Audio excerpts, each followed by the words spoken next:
Kevin O'Leary with me, sitting right next to me here in New York. We always keep talking about how this debt is not sustainable, and sooner or later we run into a debt bomb and it explodes. Is that going to happen? It can, and the reason it would be if rates went into double digits on inflation. We've seen this in the 70s before. Most people look at the national debt as a percentage of GDP. So the real question becomes, Stuart, is how productive will the underlying economy remain?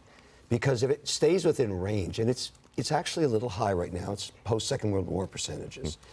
But the truth is that it's not extraordinarily high as a percentage of GDP.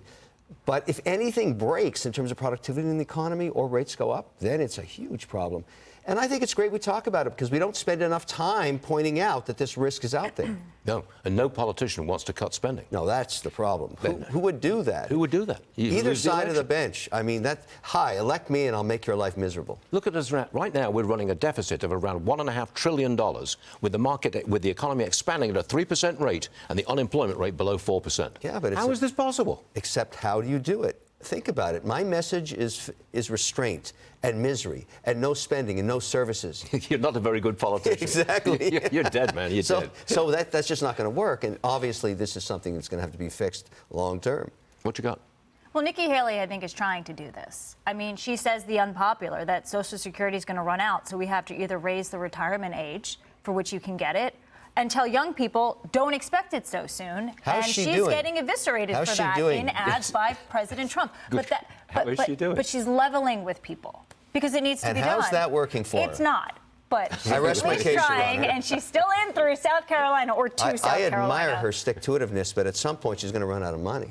15, love to you, Kevin. Yeah. Here's another one. I'm sorry, but happy Valentine's Day, young lady. A federal judge ruled that Elon Musk must testify in the SEC possible securities fraud thing. Are you okay with that? I am. I believe in transparency. I think you have to.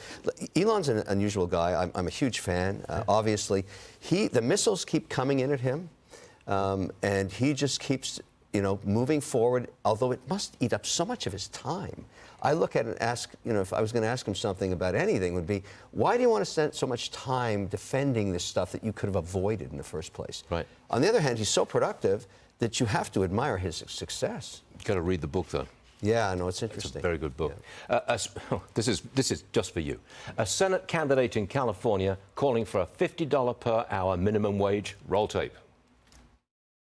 In the Bay Area, I believe it was the United Way, came out with a report that very recently, $127,000 for a family of 4 is just barely enough to get by. Just do the math. Of course, we have national minimum wages that we need to raise to a living wage. You're talking about $20, $25, fine. But I have got to be focused on what California needs and what the affordability factor is when we calculate this wage. I think she got to it eventually, $50 per hour minimum wage. What do you think about the government telling everybody how much they can make? The problem with that narrative is it does not discuss the real root issue.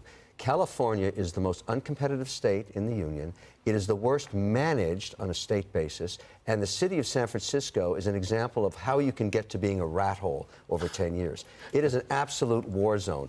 So why not discuss better management of the resources versus just continuing to pay for inefficiency and lack of executional skills?